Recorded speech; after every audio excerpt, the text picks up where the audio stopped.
श्री गणेशाय नमः. श्री स्वामी समर्थ महाराज की जय. अवधूत चिंतन श्री गुरुदेव दत्त. बाळा, तू तुझ्या आयुष्यामध्ये काय केलेस आणि काय करायला पाहिजे होतेस याचा प्रश्न तुला आता पडणार आहे. हा माझा संदेश तू शेवटपर्यंत ऐक. तुझं हे आयुष्य कशासाठी आहे, तुझं हे जीवन परमेश्वरानं तुला दिलं आहे, त्याचा उपयोग तू सदुपयोग केला की दुरुपयोग केला ते तुला आत्ता मी सांगणार आहे. तू हा संदेश शेवटपर्यंत ऐक आणि ज्यांना याची गरज असेल त्यांना हा संदेश फॉरवर्ड कर आणि संदेशाला लाईक कर. स्वामी नावांचा तू जयघोष कर. तुझ्या आयुष्यामध्ये अनेक दुःख आहेत, अनेक समस्या आहेत आणि अनेक अडचणी आहेत. त्या प्रत्येकावरती तुला मात करायची आहे आणि ती मात करण्यासाठी मी तुला आता मार्ग दाखवणार आहे. तुझ्या मार्गामध्ये जे अडथळे आहेत त्यांना मी दूर करण्याचा प्रयत्न करणार आहे. त्यामुळं तुम्ही स्वामींच्या म्हणजेच माझ्या प्रत्येक वचनाला जुमानलं पाहिजे, त्यांचं पालन केलं पाहिजे. प्रत्येक वचन हे तुम्ही नीट आपल्या हृदयामध्ये स्थिर केले पाहिजेत. तुम्ही स्वामींची सेवा केली पाहिजे. तुम्ही सेवा कशीही करा. तुम्ही एखाद्याला गरज असेल गरजूवंतांची मदत करा किंवा अनाथ बेघर लोकांना तुम्ही मदत करा. तुम्ही मदत कुठल्याही प्रकारे करू शकता, ती माझ्यापर्यंत पोहोचेल. असं नाही की तुम्ही एखाद्या स्वामींच्या मठामध्ये गेलात आणि तिथं भरपूर द्रव्ये दान देत आहात, तुमच्याकडे पैसा भरपूर आहे आणि तुम्ही ते पैसा स्वामींच्या आश्रमात उधळत आहात, पण यामुळं स्वामींची कृपा तुम्हाला लाभणार नाही. कारण की तो पैसा तुम्ही पैशाचा मोह तुम्हाला झाल्यामुळं तुम्ही स्वामींचासाठी पैसा फेकत आहात. त्यासाठी तुम्हाला त्या पैशाची योग्य विल्हेवाट लावता आली पाहिजे, योग्य वापर करता आला पाहिजे, गरजूवंतांना त्याची मदत पोहोचता आली पाहिजे. म्हणजेच जर गरजूवंतांचा आशीर्वाद तुम्हाला लागला तर तुमची श्रद्धा भक्ती ही माझ्यापर्यंत पोहोचेल. त्यामुळं तुम्ही गरजूवंतांची मदत करा. आपल्या आयुष्यामध्ये अडचणी अनेक आहेत, पण त्यासाठी तुम्ही लगेच उतगाईपणा करू नका, उतावळेपणा करू नका की मला अडचणी नको आहेत आणि मला सुख पाहिजे. कारण की हे सर्व काही कर्माचे भोग असतात, काही आत्ताच्या चालू जीवनामधले आणि काही तुमच्या मागच्या जन्मातले. हे सर्व भोग तुम्हाला भोगायचे असतात. त्यामुळं तुम्ही उतावळेपणा करणं हे योग्य नाही. तुम्ही संयम ठेवला पाहिजे. संयमाने जग जिंकता येते. त्यामुळं संयम हा अतिशय महत्त्वाचा आहे. आणि तुम्ही आपल्या मनाला धीर दिला पाहिजे की स्वामी महाराज माझ्या प्रत्येक समस्येवरती एक ना एक दिवस मार्ग काढणार आहेत. माझी मनातील प्रत्येक इच्छा ते आज पूर्ण करणार आहेत. आणि बाळा, तसंच होईल. मी तुझी प्रत्येक मनातली इच्छा पूर्ण करेन, पण इच्छा ही योग्य असली पाहिजे, तुझ्या कर्माला धरून असली पाहिजे. इच्छा तुमची चांगली असेल, सद्भावनेने असेल, समाजाचा विचार करणारी असेल तर ती लवकर होण्यास जास्त वेळ लागत नाही. जीवनामध्ये दुःख आणि सुख हे बरोबरचे माप नसते. कधी दुःखाचा काटा जड होतो तर कधी सुखाचा काटा हा जड होत असतो. दोन्हीही आपल्याला बॅलन्स करून सरळ रेषेमध्ये ठेवून आपल्याला चालायचे असते. त्यामुळं आपले जीवन हे सुखी होण्यास मदत होते. जीवनामध्ये सुख आणि दुःख हे दोन्हीही परमेश्वरांनी आपल्याला जन्मताच दिलेले आहेत.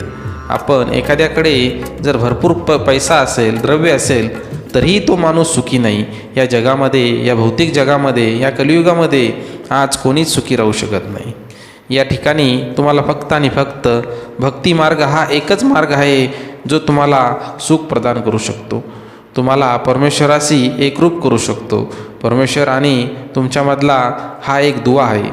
हा मार्ग जर तुम्ही निवडलात तर तुम्हाला परमेश्वराची कृपा, स्वामींची कृपा झाल्याशिवाय राहणार नाही. स्वामी हे सदैव आपल्या भक्तांच्या पाठीशी असतात. त्यामुळं आपण त्यांची सेवा केली पाहिजे, त्यांच्या प्रत्येक वचनाचे आपण पालन केले पाहिजे, त्यांना आपण रोज पूजले पाहिजे. स्वामींच्या प्रत्येक विचारांचे, मूल्यांची आपण जोपासना केली पाहिजे. स्वामी सांगतात, बाळा, तू सदैव आपल्या आयुष्यामध्ये, आपल्या जीवनामध्ये खरे बोला, खऱ्याने वागा, सत्याने वागा. सत्य हे कडू असते, ते पचवणे अवघड असते. काही वेळा दुष्ट लोक हे आपल्या गोष्टी दुसऱ्यावर जबरदस्तीने लादतात, पण ते जास्त काळ त्या दुसऱ्यांवरती लादू शकत नाहीत.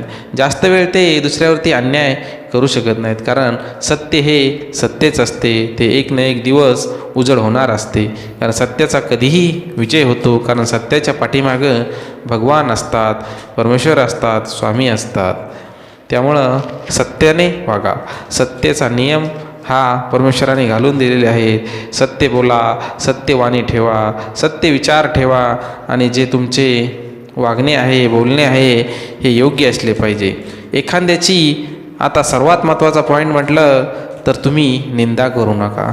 दुसऱ्यांची निंदा करणं हा एक अपराध आहे, कारण की आपण एखाद्याला जर बाण लागला तर बाणाचा जो घाव आहे तो एखादा सोसू शकतो, पण एक शब्दाचा घाव, शब्दरूपी सोडलेला बाण आपण कधीच आपल्या वापस घेऊ शकत नाहीत. शब्दरूपी सोडलेला बाण आपण वापस घेऊ शकत नाही. त्यामुळं तुमचे तोंड हे जपून चालवा. तुमच्या तोंडातील प्रत्येक फुटणारा शब्द हा बाणासारखा असतो. त्यामुळं तुम्ही तो जपून वापरा, कारण की तुमच्या शब्दरूपी बाणाने एखाद्याला आघात झाला नाही पाहिजे. तुमचा बाण असा ठेवा की प्रेमळ असला पाहिजे. जर तुमच्या तोंडातून निघणारे शब्द हे लोकांना फुलांसारखे वाटले पाहिजेत, तरच तुम्ही आपल्या आयुष्यामध्ये माणसं कमवायला शिकाल. कारण माणुसकी आणि माणसं कमवणं हे यापेक्षा श्रीमंती कुठलीच नाही. पैसा तुम्ही कितीही कमवाल, पण माणसं कमवणं फार अवघड आहे. माणसं कमवा, माणसं जोडा. यामुळं तुमचं आयुष्य हे सुखी होण्यास मदत होईल, आणि वेळ प्रसंगी तुम्हाला ही माणसं तुमच्या कामाला येतील. ज्यांना तुम्ही मदत केली आहे ते तुम्हाला वेळ प्रसंगी मदत करतील, आणि स्वामीसुद्धा तुम्हाला तुमच्या पाठीशी खंबीरपणे उभे राहतील. त्यामुळं स्वामींवरती विश्वास ठेवा आणि सत्यनिष्ठेने वागा. स्वामींचा प्रत्येक शब्द हा मनामध्ये, आपल्या हृदयामध्ये साठवून ठेवा. घरातील लहान मुलं असतील, त्यांना प्रेमाने वागवा. त्यांना चांगले विचार द्या, चांगले संस्कार द्या. त्यांना भक्तिमय जीवन शिकवा. त्यांना भगवंतांचे संकीर्तन करायला लावा. लहानपणापासूनच जर ह्या गोष्टी त्यांनी केल्या तर मोठेपणी त्यांना भगवंताशी एकरूप होण्यास मदत होईल. भगवंतांचे विचार त्यांच्या मनामध्ये घर केल्याशिवाय राहणार नाहीत, आणि त्यांचे विचार हे त्यांना चांगले वागण्यास मदत करतील. सध्या लहान मुलावरती संस्कार करणं ही काळाची गरज आहे, आणि सध्या आपण आपल्या लहान मुलांवरती संस्कार करणं हे आपलं कर्तव्य आहे. आई वडील जे करतात सर्रास मुलं त्यांची कॉपी करत असतात. त्यामुळं आपण आपली वागणूक ही योग्य असली पाहिजे. त्यामुळं आपले मुलांवरती सर्वात अगोदर गुरूंपेक्षाही आधी सर्वात मोठे गुरु हे आई वडीलच असतात, कारण की त्यांच्यापासूनच लहान मुलं शिकत असतात. त्यामुळं आपली वागणूक योग्य ठेवा. त्यामुळं मुलांनासुद्धा आपले विचार जोपासना करण्यासाठी मदत होईल. आई वडील, घरातील मोठे धाटे यांचा आदर करा. आदर करणं हे तुमचं कर्तव्य आहे, आणि आदर केल्यानं तुमचा लहानपणा निर्माण होत नाही, तर त्या ठिकाणी तुम्हाला मोठ्या माणसांची कृपा लागेल, मोठ्यांची कृपा लाभेल. त्यामुळं आई वडिलांचा आदर करणं शिका. आई वडील हे देवापेक्षाही मोठे आहेत. त्यामुळं स्वामी स्वतः सांगतात की माझी जरी पूजा तुम्ही नाही केली, माझी भक्ती जरी तुम्ही नाही केली तरी चालेल, पण आपल्या आईवडिलांना दुःख देऊ नका. त्यांना चांगली वागणूक द्या. त्यांच्या म्हातारपणी, उतार वयात त्यांना मदत करा. त्यांना हवं ते द्या, कारण की हे दोनच असे माणसाच्या जीवनामध्ये, एक लहानपण आणि एक म्हातारपण, हे दोन्हीही सेमच असतात. त्यामुळं आपण नेहमी आपल्या आईवडिलांची सेवा केली पाहिजे. संत तुकाराम महाराजांनी सुद्धा आपल्या गाथेमध्ये म्हटलं आहे, लहानपण देगा देवा मुंगी साखरेचा रवा. कारण की लहानपण हे मला दे देवा, कारण की लहानपण हे एकदम चांगलं आहे. लहानपणी कुठल्याच गोष्टीचं टेन्शन नसतं, म्हणजेच माणसांवरती कुठल्याच जबाबदाऱ्या नसतात. त्यामुळं स्वतः संत देखील देवाकडे प्रार्थना करतात की देवा मला लहानपण दे, कारण की मी तुला साखरेचा रवा देतो. असं संत तुकाराम महाराज यांनी आपल्या गाथेमधनं लहानपणाचा गोडवा गायलेला आहे. त्यामुळं आपण सुद्धा लहान मुलांची चांगली वागणूक दिली पाहिजे, त्यांना चांगले विचार दिले पाहिजेत आणि त्यांच्या प्रत्येक इच्छेचे आपण सन्मान केला पाहिजे. आपल्या चॅनलवरती नवनवीन कोट्स हे रोज प्रसारित होत असतात. ह्या सर्व कोट्सची तुम्ही चॅनलवरती जाऊन व्हिडिओ पाहू शकता.